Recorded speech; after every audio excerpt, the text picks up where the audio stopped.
ہاں یہ ساری چیزیں انسان میں جو خرابیاں پیدا ہوتی ہیں، یہ خرابیاں جب پیدا ہوتی ہیں جب انسان اللہ پہ اعتماد کرنا چھوڑ دیتا ہے، تو پھر وہ اخلاقی لحاظ سے پست حرکتیں کرنا شروع کرتا ہے. ادھر اس کو الو بنایا، ادھر اس کو بیوقوف بنایا، ادھر جھوٹ بولا، ادھر یہ کیا. اور جو عزت دار آدمی ہے، جو اللہ پہ اعتماد کرتا ہے، بھائی جو رزق میرے مقدر میں اللہ نے لکھ دیا ہے وہ مجھ تک پہنچ کر رہے. دیکھو ایک چھوٹی سی بات کر کے بیان ختم کرتا ہوں. بعض دفعہ یہ ہوتا ہے کہ ایک آدمی کا کاروبار چل رہا ہے، دودھ کی دکان ہے فار ایگزامپل، اس کے پاس رش ہے. آپ کو پتہ ہے میں نے اگر اس کے ساتھ دودھ کی دکان کھول لی، اس کا کاروبار بولو بھائی بند ہو جائے. اخلاقیات کا تقاضا کیا ہے کہ آپ یہاں اپنی شاپ بولو نہ کھولیں، کہیں اور کھول لو. لیکن لوگ کرتے ہیں ایسا؟ نہیں کرتے، برابر میں کھول لیں گے. جائز تو ہے، ظاہر ہے آپ کی پراپرٹی، آپ جو مرضی کرو، لیکن اخلاقیات کا تقاضا یہ نہیں ہے. کسی اور جگہ کھول لو. ایک عرب تھے، ہمارے حضرت کو انہوں نے اپنا واقعہ بتایا کہ میری دکان پہ بہت رش تھا، خاص طور پہ جو عید کے دن ہوتے ہیں نا ان میں شاپنگ کا بہت رش ہوتا ہے. کہہ رہے ہیں میری جو ساتھ وہی دکان تھی وہی چیز وہ بھی بیچ رہا ہے لیکن اس کے پاس رش ہی نہیں ہے. تو ایک دن میں نے اپنی دکان صرف اس لیے نہ بند کی، شٹر گرایا کہ تھوڑا رش کچھ وہ بھی کما لے. سمجھ میں آ رہی ہے بات؟ یار وہ بیچارہ، اس کو دیکھ کے ترس آنا شروع ہو گیا تھا کہ وہ کیا سوچتا ہوگا. تو آج میں چھٹی کرتا ہوں، مجھے اللہ نے بہت دے دیا، کچھ اس کو بھی کمانے دو، جو میرے مقدر کا ہے وہ مجھے مل کے رہے گا. لیکن پڑوسیوں کا احترام ہے نا، تو پڑوس میں تو چاہے دکاندار ہو یا کچھ بھی ہو. ہمارے یہاں کیا ہوتا ہے، کان بھر رہے ہوتے ہیں اس کے پاس نہیں جانا، یہ 2 نمبر مال بیچتا ہے. سائڈ پہ لے جا کے نا خسر پسر کر رہے ہوتے ہیں. اس کو یہ خطرہ ہوتا ہے کہ یہ میرے خلاف بول رہا ہے. ویسے بولتے رہیں گے. میرے ایک بائک لے کے میں گیا کسی کے پاس، تو میں پہلے اس کے پاس جاتا تھا، اب میں اس کے پاس چلا گیا نا ساتھ والے. تو میں نے کام کروایا تو اس نے مجھے کہا یار تم اس کے پاس کیوں جاتے ہیں، یہ ساتھ میں 2 نمبر آدمی ہے، گڑبڑ کرتا ہے. بہرحال اس کو بتانا نہیں مفتی صاحب کہ میں نے آپ کو یہ کہا، یہ بندہ ہی ٹھیک نہیں ہے. بالفرض اگر بندہ ٹھیک نہیں بھی ہے، ایک مثال دے رہا ہوں، تو یا تو آپ کوئی ثبوت پیش کرو. ثبوت نہیں ہے تو خامخواہ میں چکر میں ڈالنا یہ تو غیر اخلاقی حرکت ہے نا. میں تو چکر میں آ گیا، پتہ نہیں یہ جھوٹا ہے یا وہ جھوٹا ہے، تو میں نے دونوں سے ہی کام کرانا چھوڑ دیا. میں نے کہا یا تو یہ سچ کہہ رہا ہے، یہ 2 نمبر ہے، اگر یہ نہیں ہے تو پھر یہ تو 2 نمبر بہرحال ہے ہی. تو نہ خود جیتے ہیں نہ دوسروں کو جینے دیتے ہیں. اگر وہ 2 نمبر ہے بھی تو آپ کے پاس ثبوت نہیں ہے تو آپ بولو بھائی یا کام کرا لیں. بھائی وہ کیسا آدمی، بھائی مجھ صاحب وہ آپ جانے وہ جانے، میں تو اپنے بارے میں بتا سکتا ہوں، میں کسی کی ذمہ داری کیوں لوں. لیکن پڑوس کی جڑ کاٹ رہے ہوتے ہیں اپنے، جو ہے نا رشتے توڑواتے ہیں لوگ. پتہ ہے آپ کو، کہیں نکاح کا پیغام بھیجو نا، لوگ جا کے کباب میں ہڈی بن کے غیبتیں کر کے توڑوا دیتے ہیں. تو یہ ساری غیر اخلاقی حرکتیں ہیں. جو اللہ پہ اعتماد، اللہ پہ توکل کرتا ہے وہ عزت کے ساتھ کماتا ہے، دوسروں کا خیال بھی کرتا ہے. تو جو روزی اللہ نے میرے مقدر میں لکھی ہے وہ آ کے رہے گی. اور پھر اللہ دیتے بھی ہیں اس کو، تھوڑا آزماتے ہیں لیکن دیتے ہیں. اور بڑی بات ہے لوگوں کے دلوں میں عزت بیٹھ جاتی ہے. لوگ بھی تو یہ چیزیں نوٹ کر رہے ہوتے ہیں نا کہ یار کبھی ہمارے خلاف ورغلاتا نہیں ہے، کبھی کسی کو ہمارے خلاف نہیں بولتا اور خیال کرتا ہے الٹا ہمارا ہے بھائی. تو عزت ملتی ہے. عزت ایسی چیز ہے. ایک صاحب نے مجھے بتایا کہ میں ایک پیر صاحب سے بیعت ہوا، اس کو نہیں پتا تھا یہ 2 نمبر آدمی ہے. کہہ رہے میں نے ہدیہ ہی نہیں دیا کئی دنوں تک. اب یہ جو بیعت ہوا یہ بڑا کروڑپتی سیٹھ. کہہ رہے ایک دن پیر صاحب نے کہا یار آج تک کبھی ہدیہ ودیہ نہیں دیا تم نے، یار کوئی 40-50 ہزار روپے دو تو ہمیں.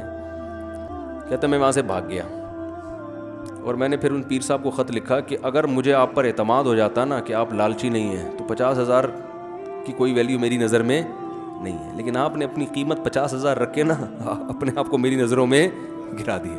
سمجھ میں آ رہی ہے؟ اور صحیح پیروں کا حال دیکھیں.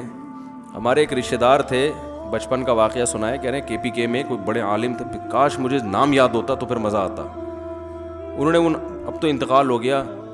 کہتے ہیں میں ان بزرگ کے پاس گیا، بڑی غربت کے حالات، ان سے میں بیعت ہوا، اصلاحی تعلق قائم رکھا. ایک دن میں نے ان کو لفافہ دیا تو کہہ رہے ہیں اپنے کسی مرید کو انہوں نے وہ لفافہ کہا کہ ان کو جا کے واپس کر دو.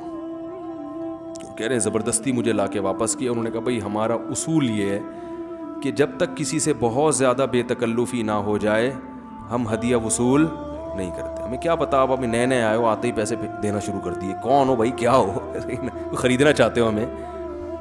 کہہ رہے اس سے قدر کیا ہو گئی, بڑھ گئی.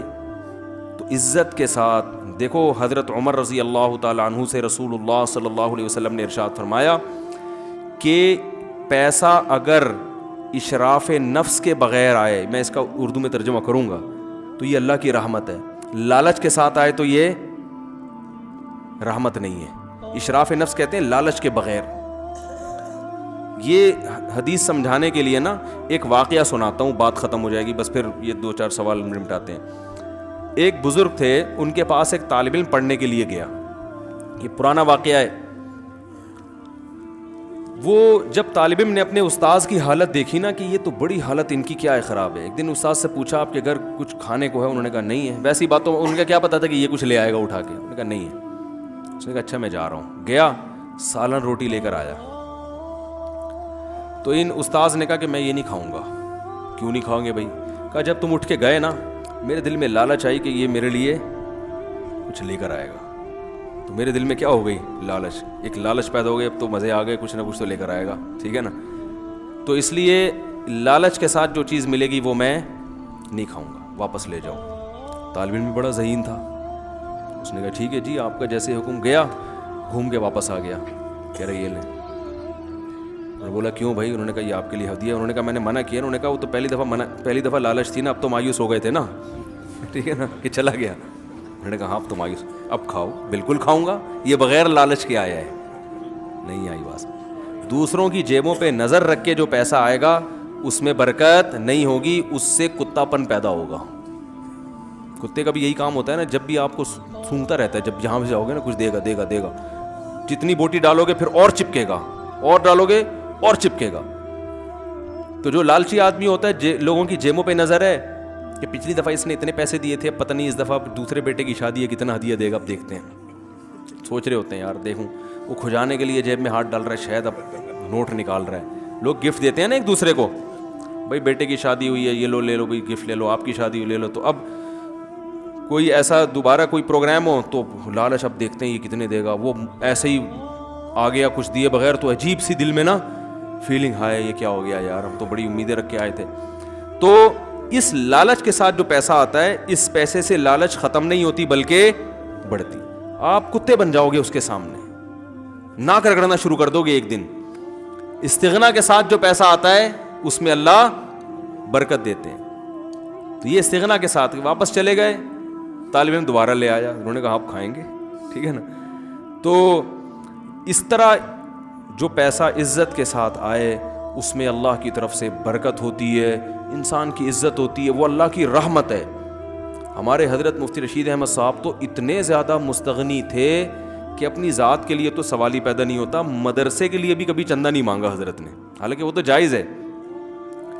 حضرت نے جب مدرسہ بنایا تو لوگوں نے کہا کہ اب آپ چندے کا اعلان کریں, مدرسے میں طلبہ آئیں گے, استاذوں کی تنخواہیں کہاں سے. اس وقت حضرت کے پاس زیادہ پیسہ نہیں تھا, وہ تو بعد میں اللہ نے جب جائیدادیں تقسیم ہوئی تو پیسہ آیا.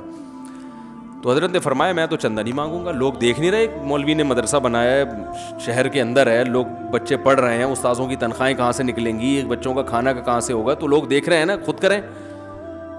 تو لوگوں نے کہا حضرت آج کل لوگوں میں اتنا شعور نہیں ہے, اس سے تو آپ کا مدرسہ بند ہو جائے گا, آپ کی بدنامی ہوگی. مدرسہ بند ہو جائے گا, آپ کی بدنامی ہوگی. اتنے بڑے عالم نے, مفتی نے مدرسہ کھولا, وہ تھے شیخ الحدیث, بہت بڑے عالم تھے, اور دیکھو چلا ہی نہیں سکے, بند کر دیا. فرمایا میری بدنامی نہیں ہوگی, کراچی کے سیٹھوں کی بدنامی ہوگی, ٹھیک ہے نا, کہ ایک اتنے بڑے مولوی نے مدرسہ کھول کے بیٹھا اور کراچی کے سیٹھ اتنے کنجوس ہوتے ہیں کہ وہ مدرسہ بھی نہیں چلا سکتے. ایسا اسٹائل تھا ہمارے حضرت کا. پھر کیا ہوا کہ وہ مسجد کا کام تھا شٹرنگ, تو ایک سیٹھ نے حضرت سے کہا, خود آ کے کہا کہ میں یہ چھت کی بھرائی میں کرواؤں گا, پوری چھت میں بنواؤں گا. فرمایا ٹھیک ہے صحیح ہے. اب وہ چھت کی اس نے آدھے پیسے دے دیے, آدھے رہ گئے. اس آدھے پیسے میں شٹرنگ ہو گئی, مال ڈلنا باقی ہے, وہ مزدور کھڑے ہوئے, وہ سیٹھ مارکیٹ سے شارٹ. لوگوں نے کہا حضرت سے کہ حضرت آپ ان کو فون کریں. اس سیٹھ کو بولے یار یا تو باقی بھی نہ دیتے, دے ہو تو یہ مزدوروں کو کیسے بھگاؤں میں. وہ بولیں گے یار جب پیسے نہیں تھے تو بلایا کیوں ہم کو. حضرت نے فرمایا نا نا نا, میرا کام ہے ہی نہیں, ہے میرا ذاتی کام تو نہیں, اللہ کا کام ہے, میں کیوں اس کے سامنے ہاتھ پھیلاؤں.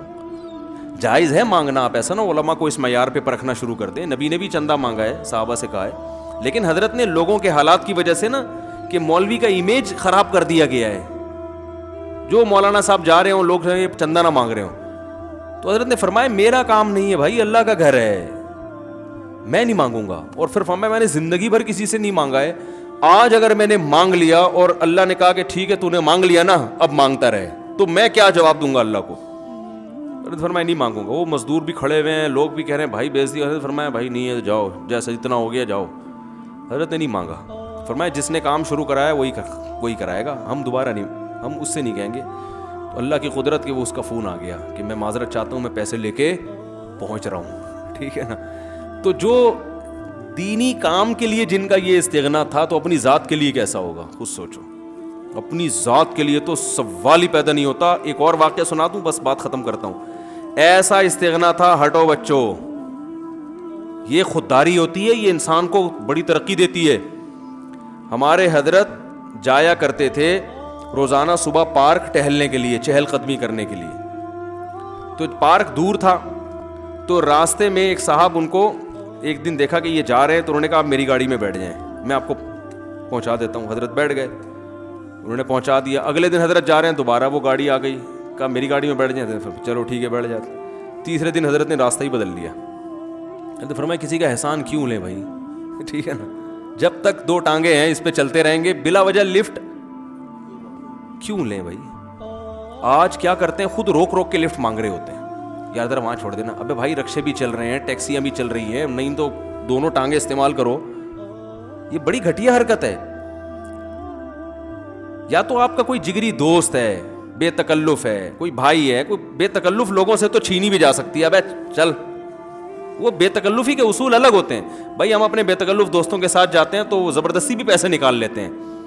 وہ تو بے تکلفی کا پتہ ایسے چلتا ہے کہ آپ کو مانگتے ہوئے شرم نہ آ رہی ہو. وہ اتنا آپس کا گہرا تعلق ہے, جیسے بیوی شوہر سے مانگتی ہے تو شرم تھوڑی آ رہی ہوتی ہے اس کو,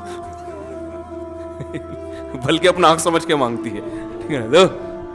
تو بے تکلفی کے اصول. تو ایسے دوست, میں نے ایک دن اپنے استاد سے پوچھا کہ کہاں مانگنا غیرت اور حمیت کے خلاف نہیں ہے, اور کہاں مانگنا یہ لالچ ہے, اس کا معیار کیا ہے. تو ہمارے استاذ نے بتایا کہ اس کا معیار یہ جہاں مانگتے ہوئے ذرا بھی شرم نہ آ رہی ہو, ٹھیک ہے نا. یعنی اتنی بے تکلفی ہو کہ آپ کو پتہ ہے کبھی میں اس سے پیسے ادھار لے لیتا ہوں, کبھی یہ مجھ سے ادھار لے لیتا ہے. تو یہ اس کی علامت ہے کہ یہ مانگنا بھیک والا مانگنا نہیں ہے. جیسے بھائی سے یار ذرا گٹکا کھانا ہے یار, 50 روپے نکال یار, دے یار, ابھی کل دے دوں گا تیرے کو, ایسا ہوتا ہے نا بے تکلفی. اور جہاں مانگتے ہوئے آدمی کو لگ رہا ہو کہ اس کا احسان ہوگا مجھ پہ, تو وہاں مانگنا ٹھیک نہیں, غیرت کے خلاف ہے. تو ایسے ہی کوئی بلا وجہ آپ اننون آدمی کو روک رہے ہیں, یار مجھے ذرا گاڑی میں وہاں اتار دینا. بھائی رکشے چل رہے ہیں, چنچیاں, یا تو آپ کی جیب چھن گئی, بٹوا چھن گیا, پیسے ختم, زیرو ہو گئے آپ. اب ایک مجبوری ہے, نہ رکشے کے پیسے نہ چنچی کے پیسے, تو پھر کسی گاڑی والے کو ہاتھ دیں, یار مجبور ہو گیا ہوں, تو ٹھیک ہے, سمجھ میں. یا کوئی بوڑھا ہے بیچارے سے رکشے میں بیٹھا نہیں جا رہا, چنچی میں بیٹھا نہیں, بوڑھے آدمی کو تو ویسے ہی لفٹ دینی چاہیے, ٹھیک ہے نا, تو اس کا تو ویسے ہی اکرام ہے. جوان آدمی بلا وجہ خام خمے لوگوں سے لفٹ مانگ رہا ہے.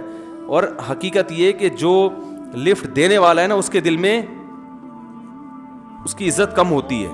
میں بائک پہ جایا کرتا تھا, ایک دن ایک صاحب کو میں بٹھا کے لے گیا, اگلے دن دیکھا پھر وہیں کھڑے ہوئے ہیں, وہ میں بٹھا کے لے گیا, پھر دیکھا پھر وہیں کھڑے ہوئے ہیں. تو مجھے میرے دل میں ایک عزت کم ہوئی ہے کہ یار یہ پتہ نہیں اب یہ اسی پہ بھروسہ کر کے بیٹھ گیا.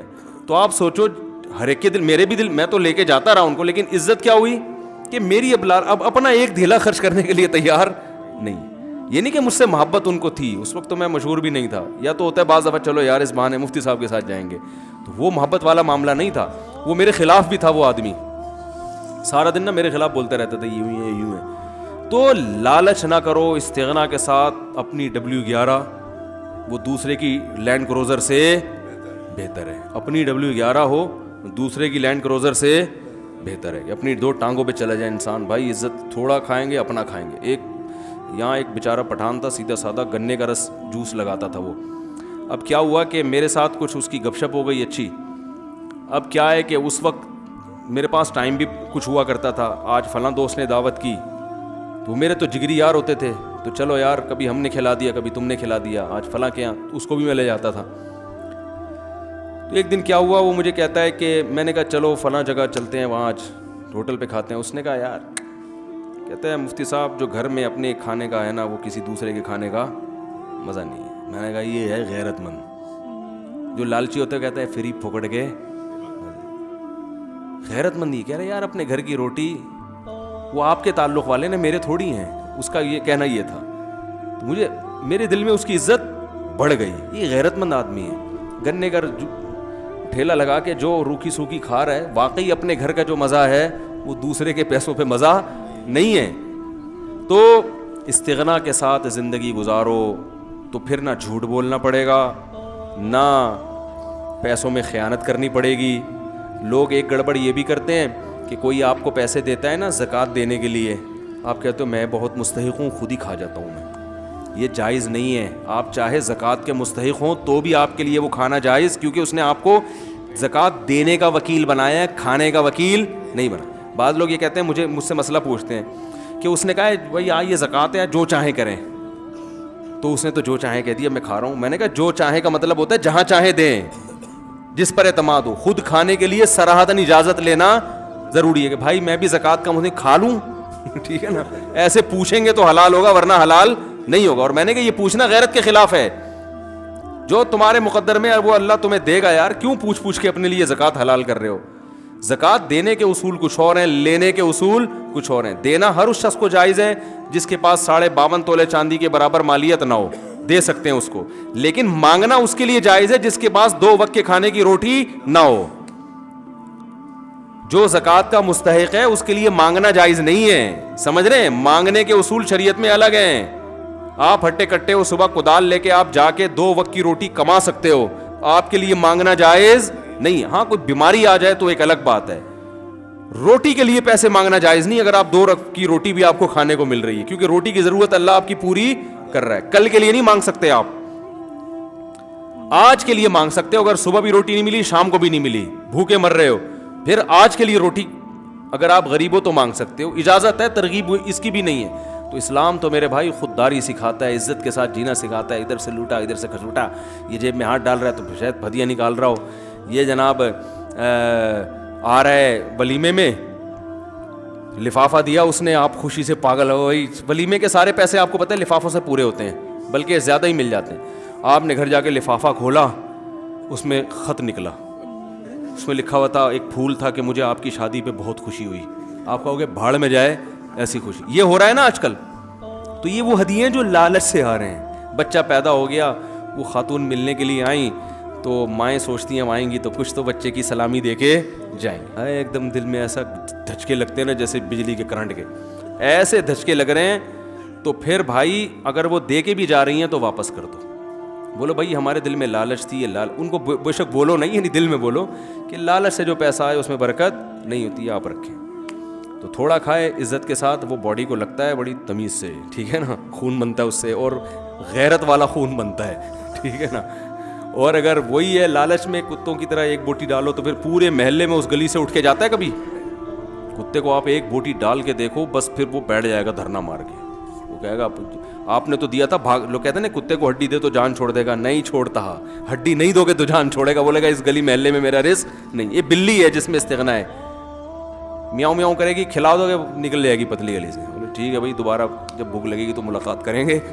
کتا وہیں بیٹھ جائے گا, بولے گا یہاں سے دال روٹی, اور ایسا کتے پن پہ آئے گا نا دم ہلا ہلا کے. بھائی اتنا ہم نے تھوڑی احسان کیا یار, ہم تو کووں کو بھی کھلاتے ہیں, ہم تو چیل کو بھی کھلاتے ہیں. وہ آتے ہیں کھا کے نکل لیتے ہیں پتلی گلی سے. تمہیں ایک بوٹی ڈالی ہے, تم وہیں دھرنا مار کے بیٹھ گئے. تو تمہاری اپنی کوئی خودداری بھی تو ہونی چاہیے نا. تم تو کتے ہو, تم تو خود شکار کر کے کھاؤ یار. تو وہ کہے گا جب مجھے بغیر فری پھوکٹ میں مل رہا ہے تو میں کیوں شکار کروں. تو کتا پن نہ لے کر آئے. اللہ تعالیٰ عمل کی توفیق عطا فرمائے. بچے کا نام میکائل رکھ سکتے ہیں, رکھیں بھائی میکائل.